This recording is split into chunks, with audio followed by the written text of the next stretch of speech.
say if she's released tomorrow, Aung San Suu Kyi, and after years of civil war, do you think she still has that aura and that pull that she can bring people together? I assume she'll still be preaching nonviolence. And if you've been in the jungle for the past almost 5 years, being bombed almost daily by military jets, the idea that your struggles should be nonviolent, I think you jettison that pretty quickly. Okay, in 3, 2, 1. Hello, I'm Kunal Sehgal. Welcome to Meanwhile in Asia. And I'm Ivan Watson. And Kunal, we're focusing on Myanmar today. Yeah. And on the fate of kind of a living symbol of the country. That's Aung San Suu Kyi, the former elected leader who's been languishing, detained for years since a military coup in 2021. That's right. Yeah. I mean, she's probably one of the world's most famous political prisoner, and one with a Nobel Peace Prize. One with a Nobel Peace Prize. And just hours ago from when we're taping, there have been new photographs that have emerged that have been released by the military-backed government of her. Now, we haven't seen her in several years, and this is probably what appears to be the first public meeting with a foreign official in years. It does seem to be an example of proof of life coming after her son has mounted a public campaign saying, hey, I don't know the status of my 81-year-old mother. I'm worried about her health. Is she still alive? And here the military regime does seem to be offering something to that effect. Yeah, I mean, there have been growing concerns. And like you said, her son has been lobbying governments and diplomats and international organizations. So this is clearly something that the Burmese government were feeling the pressure, and that's why they released it. Now, just to give some context, Aung San Suu Kyi was detained by the Myanmar military in February 2021 after the junta, the Burmese military, overthrew her elected government. Right. And she was convicted in what critics say was a show trial of all sorts of different crimes. But I think a big question is, why now? Why is the military apparently making this kind of concession now? That's something we're going to explore in this week's episode. And to help us, we're going to talk to one of a number of Myanmar experts in our operation here, and that's Helen Regan. So I'm going to invite her in to the studio. Come on down, please. Helen, good to see you. Hi, guys. Let's get started on Aung San Suu Kyi, because she is a potent kind of living symbol and has been for decades of kind of this pro-democracy movement, right? Yeah, that's right. And just to put some into context, Myanmar, sandwiched between China on one side and India on the other, has been ruled for 60 plus years by successive military regimes that have ruled through fear and brutality. And Aung San Suu Kyi, she is the daughter of Aung San, who was instrumental in Myanmar's independence from British colonial rule. And he's known as the father of the nation and the founder of the military, essentially. And he was assassinated when she was 2 years old. So there's this sense that it was her destiny to take on her father's mantle. She almost accidentally stepped into this role, right? But part of what made her so famous was that the military held her in her family home on this lake in Yangon for years and years and years, and she just would not give in to the pressure from the authorities. That's right. She came back to Yangon. She was living in England in 1988. And at the time, there were these huge nationwide pro-democracy protests against the military at the time, a former military regime. And she emerged as this figurehead of the pro-democracy movement. Very soon after, she was placed under house arrest, spent 15 of the next 21 years in this lakeside villa, crumbling lakeside villa. And there she would write, she would occasionally give speeches to her supporters. And eventually won the Nobel Peace Prize while still, I believe, in detention, right? This way. That's right, in 1991. And from then on, her international sort of renown starts to grow. And domestically as well. In 1999, her husband, Michael Aris, he was living in England and she was in Myanmar. And he's dying of cancer. And he has been denied repeated attempts to get a visa to come and see her. And the military has said to Suu Kyi, well, you can go back to the UK. And she says no. And she refuses to go because she knows that the military would prevent her from ever returning back to Myanmar. So there's that sense of her personal sacrifice. Incredible sacrifice yeah, that she there, put right? the country and the people first. They have agreed to release her if she chooses exile. She will not make that choice. rather than just being a politician, she was a symbol. But then there was this experiment with democracy that Myanmar had done it. And it was, I think, the first probably democratic election in 2015. And both of you were there in Yangon. I mean, what was that like? I got to see her campaigning in Yangon in 2015. High noon, hot, humid in that city.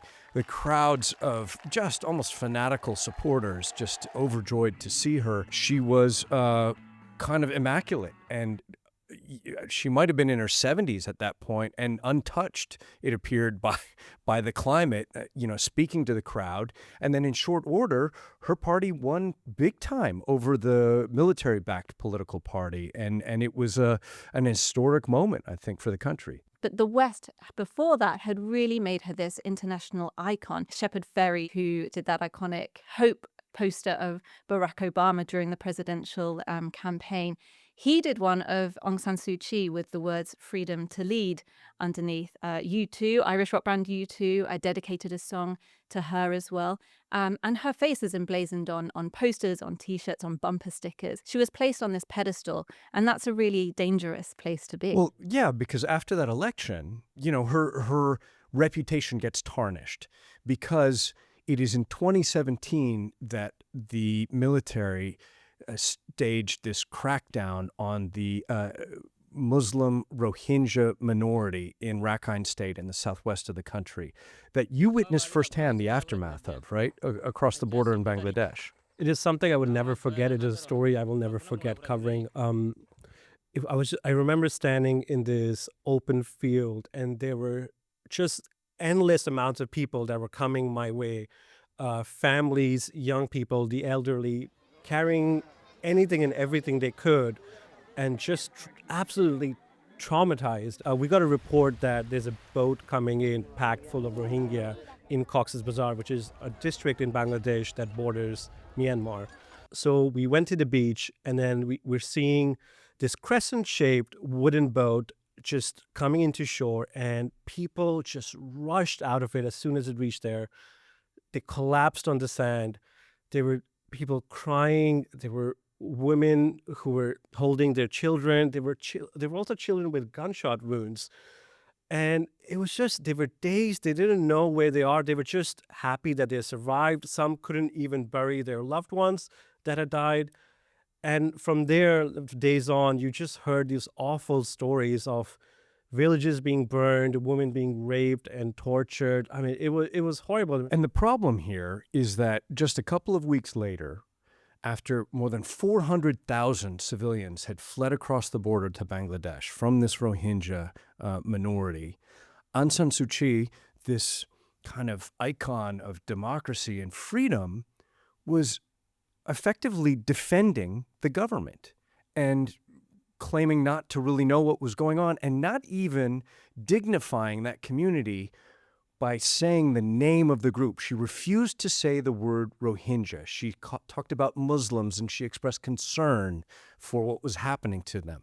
And that was a stain on her record, I think, internationally. And there is the state council leader, Aung San Suu Kyi herself. Aung San Suu Kyi, was there ethnic cleansing in Rakhine State? Since then, the International Court of Justice is kind of investigating this and accusing the military of genocidal actions against the Rohingya. The first time I saw her in university in 2012, I had this image She's of an her. inspiration. She was an inspiration, and now that had completely tarnished for me. But what did you make of her? Why did she do that? I think it really cemented her fall from grace in the West. Domestically, it probably bolstered her image. And there is debate as to whether she could have done more during that time to speak out and to stop the violence. She had just got into power in 2015, and she was single-minded in her sort of ambition to bring democracy to Myanmar, to change the constitution, to get rid of the military. And her supporters say she had this balancing act that she had to play because the military had so much political power in Myanmar. She wasn't in full control. And so her position was fragile, and there was the sense that she couldn't anger the military, otherwise they would take over again and unwind all that progress. Her party continued to win at the polls, though, in the years after that. Yeah. And she continued to rival the military until 2021. 2021, where they staged a coup and proceeded to throw her and all of her colleagues in prison, which has kind of led to the terrible situation that Myanmar is in today. And that's right. And people were calling for Aung San Suu Kyi's release, but very quickly that movement, it was led by the people defending themselves against this military that was Street shooting them protest. dead in the street. Yeah. And it very quickly became so much bigger than Aung San Suu Kyi. And these were students, young doctors, Mhm. lawyers were just being shot dead by the military. I mean, horrific scenes. But the level of the violence that came from the military was so horrific that it turned a lot of these pro-democracy people into armed fighters who are still in the jungles to this very day. That's right. Well, Helen, thank you so much for joining us and talking about Aung San Suu Kyi. We really appreciate it. Thank you. Well, to continue this conversation, we're joined by Ross Atkin, who is Hey. the senior editor for CNN, and you were also the bureau chief in Myanmar for AFP. Well, welcome, Ross. Thanks for having me.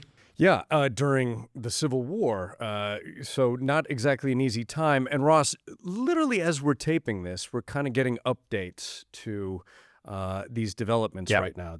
A statement from the ICRC, the International Committee of the Red Cross, confirming that their representative did in fact speak to Aung San Suu Kyi in private, quote, and that the visit was carried out in accordance with ICRC standards for people deprived of liberty. So that leads me to this question.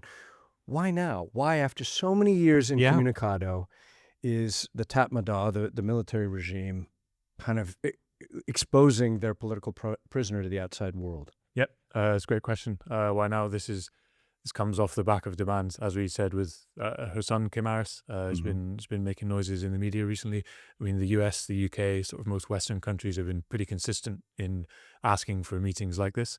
I think it's interesting. I was just talking to analysts who said, look, the ICRC is an interesting choice. It's not one country, right? It's not like China gets the win because one of their people gets to meet her Yeah. after making these demands, or Thailand, for example, or someone from the US. The ICRC that's his job, right? To be apolitical. It's a neutral party. Exactly. Right? And I think they've chosen the representative that comes with the least kind of amount of political baggage or kind of opportunities for further dialogue, and have said, right, you get, we get one meeting. This could be a signal that, look, she's not open for diplomacy. This is not going to be something that's repeated with other countries. She's not going to be meeting the US later. It is interesting that the ICRC said they managed to have a private meeting. This ICRC rep is maybe carrying a message from Kim Harris, her son. He has spoken before about, I think the last time he got one of these proof of life things was in a letter more than 2 years ago. And that was carried to him by a kind of intermediary. But it is the Myanmar military-backed government. They kind of specialize in being very opaque. I don't know how much more detail we'll get immediately as to what happened at this meeting. I mean, you lived and worked in these terrible years of civil war in Myanmar. Do you get the sense that, okay, international pressure aside from governments and diplomats, is that what people are fighting for on the ground for Aung San Suu Kyi, or is it about something bigger? I think in some sense, the goal is similar. It's a democratic Myanmar with the military being subservient to a civilian government. I think that's the same. But of course, Suu Kyi, one of her core sort of principles was nonviolence. Ethnic minorities have been fighting the Burmese military for decades. Yeah. You have this influx of students who are now joining them. I think for them, nonviolence would be a very difficult thing to swallow now. If you've been in the jungle for almost 5 years, getting bombed, getting shelled, and seeing the atrocities with which the Burmese military are carrying out with horrifying regularity, asking them to say, right, if Suu Kyi is back on the scene in any way, nonviolence needs to be something we talk about. I think that'd be very difficult for a lot of those people. Even now that we've seen her image being released by the military-backed government, I mean, do you think that actually galvanizes the opposition and the armed groups, or do you think the significance of Aung San Suu Kyi has now deteriorate after all these years of civil war? I think since the coup, this conflict it's very different from the kind of low-level conflict Myanmar's seen since independence. It's grabbed in the Bamar majority, of which Suu Kyi is kind of is a member. I think this, like Helen said, this movement has become bigger than her. That said, Suu Kyi, of course, retains she still gets a huge amount of respect and affection among a pretty big segment of the population. I think there will be some analysts wondering whether the military whether this kind of proof of life we've just seen is the beginning of a process by which they do try and insert her back into political life, exactly to fracture the kind of opposition. Ross, we've been talking about this one politician and leader. What about the rest of the country after 5 years of civil war? Where is Myanmar at right now? There's a tremendous amount of suffering. It is, yeah, it's been a disaster on almost every front. We have reports of more than 100,000 people killed in the more than 5 years since the coup.